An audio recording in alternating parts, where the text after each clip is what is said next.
Tonight we're going to look at multiple representations of linear equations, and by that I mean a linear equation can be represented in a table of values, it can be represented in a graph, and it can be represented in an equation. It can also be represented as a relation, because it's a function, and as a mapping. So we're going to take a look at these. How can we tell if a table such as this is linear without graphing it? We could tell from a graph, we could tell from an equation. We're going to look at tables and graphs and equations tonight. Okay, so number one, we're going to take a look at this table right here and determine if this table is linear or not. So we're going to look at the rate of change from each y value to the next, and we're going to look at the change from each x value to the next and see if the change in y over the change in x is constant.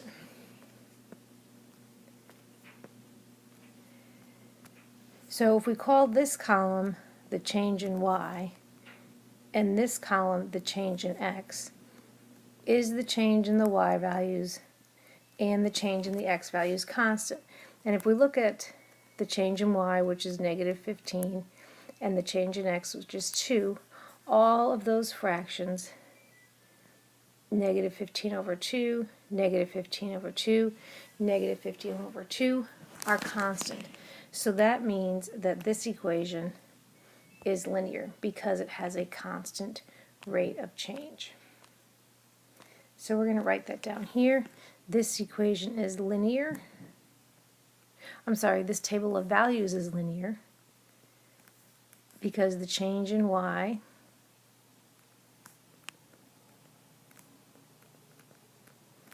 over the change in x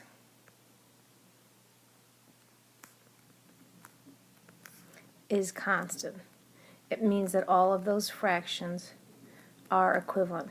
And by change in y and change in x, I mean this delta right here, which really should be a triangle that looks like that, and this delta y and delta x, that delta just means change or difference. So take a look at this second example right here. How can we tell if this table of values, the x and the y, and remember another name for y because it's a function is f of x, how can we determine if that is linear or not without graphing it? You could always graph it to check. So we're going to find the change in x, the difference in the x values, and the difference in the y values. So I always like to do the y values first. How do we get from 12 to 7? And that's minus 5. From 7 to 4 is minus 3. And from 4 to 3 is minus 1. So this is our change in y. And you might be saying to yourself, wait a minute, they're all different. This isn't linear. But we still need to check our change in x. So we need to find what our change in x is. So to get from 1 to 2, it's plus 1. From 2 to 3 is plus 1. And from 3 to 4 is plus 1. So most likely this is not linear. So our change in y over our change in x, our first one is negative 5 over 1. Our second one is negative 3 over 1, and these are not equivalent, and those are not equivalent to negative 1 over 1. So these three fractions, negative 5 over 1, negative 3 over 1, negative 1 over 1, are not constant. Therefore, this is not linear because the change in y over the change in x is not constant. It's changing. So therefore it cannot be linear. Okay, so we're going to look at this table of values in example 3 and determine if this table is linear or not linear. Because if it's not linear, we don't even need to bother writing an equation. So we're going to look at the difference in our y values. From 1 to negative 2 is plus 3.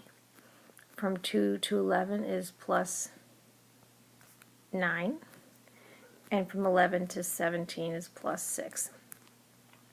From negative 1 to 0 is plus 1, 0 to 3 is plus 3, and 3 to 5 is plus 2. So when we're looking at the change in y over change in x, we get three fractions. We get 3 over 1, we get 9 over 3, and we get 6 over 2. And since these are all equivalent, that means yes, this is linear. They're all equivalent fractions.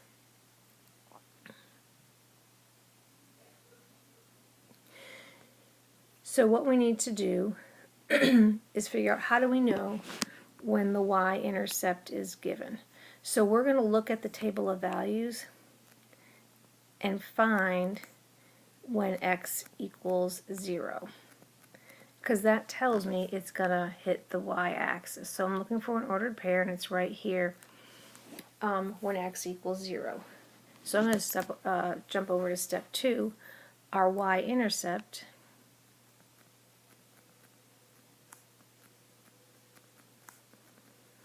is when we have an x value of 0. And that point on our graph is 0, 2, so our y-intercept is 2. We already found the slope. We found the constant rate of change, which is 3 over 1, which is equivalent to 9 over 3, which is equivalent to 6 over 2.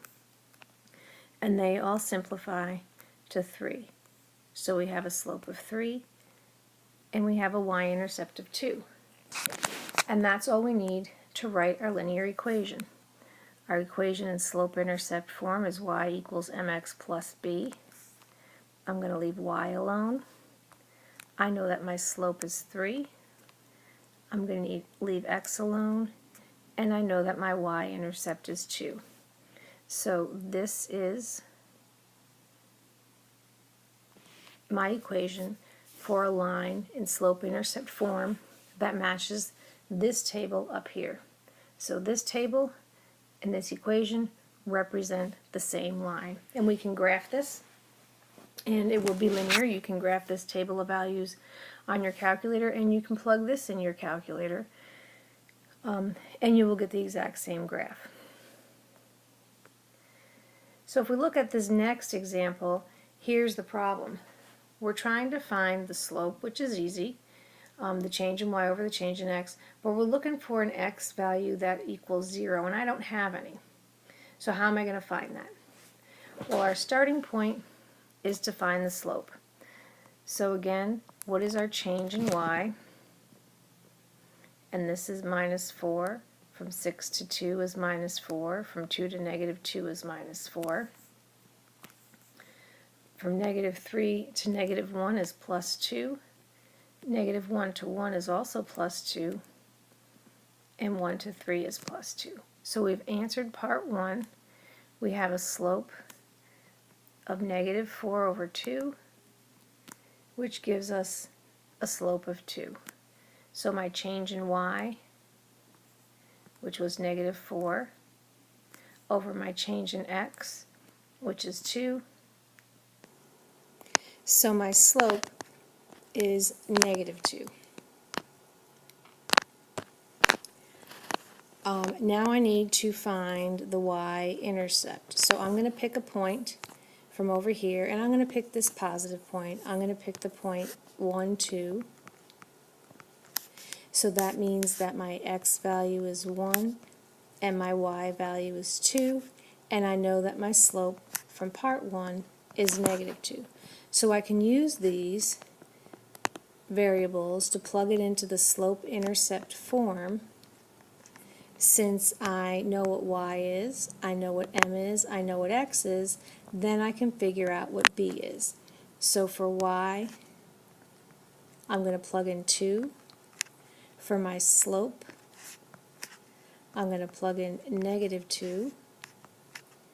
For my x value, I'm going to plug in 1, and then I can calculate b, or solve for b. So I get 2 equals negative 2 plus b. If I add 2 to each side, my y-intercept is 4. So since I have my y-intercept and I have my slope, I can do part 3, sorry about the bell, take my slope-intercept form of a line, which is y equals mx plus b, and now I want to write the general form for the line, so I don't need to include numbers for y and x. The slope is -2, and the y-intercept is 4. So this is the equation of the line that passes through all of these points right here. So example number 5, you might want to pause the video and then try it yourself. Write the equation of a line giving these 2 points. And again, for the equation of a line, I need the slope and I need the y-intercept. So I'm going to go ahead and do it, and you can pause the video and then check your answer when you're done.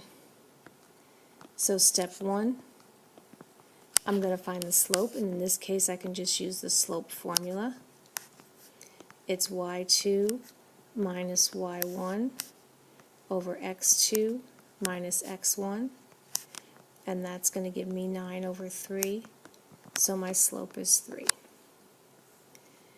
To find the y-intercept in step 2, I'm going to pick one of these points. I'm going to pick the point 1, 8, so that means that x equals 1 and y equals 8, and I already know that I have a slope of 3.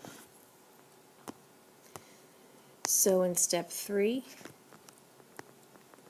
I'm going to use these 3 variables, numbers, substitute 1 for x, 8 for y, and m for 3 in the slope-intercept form of my equation. So y equals mx plus b. For y, I'm going to plug in 8. For m, I'm going to plug in 3. And for x, I'm going to substitute 1, and that way I can figure out what b is. So when I solve for the variable b,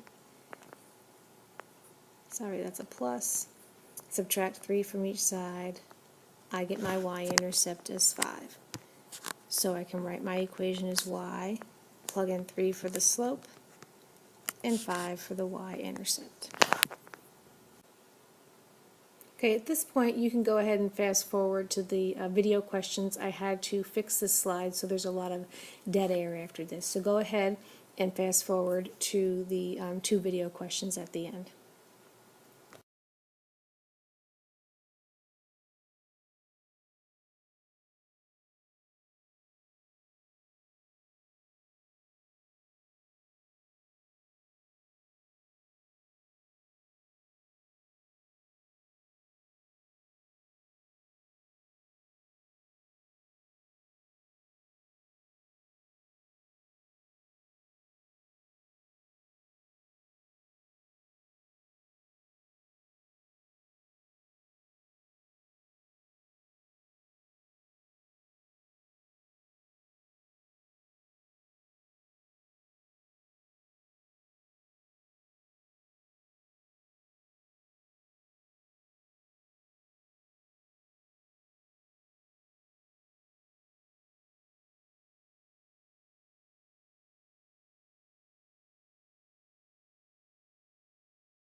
Go ahead and, okay, now it's your turn to answer some questions. Write the equation of a line that passes through these 2 points. So just as a reminder, we need to find the slope, and we need to find the y-intercept. And then go back at your notes and look at steps 1 through 3 on example 4 on how you find the y-intercept. You can find the slope using the slope formula. Pick a point. I suggest this one. The numbers are smaller. And then use x and y and the slope to solve for b. Question number 2, how do you determine if a function is linear or nonlinear? Maybe you can determine from a graph, from an equation, or from a table of values. Make sure you answer your questions on the Google form, and we will practice with this some more tomorrow.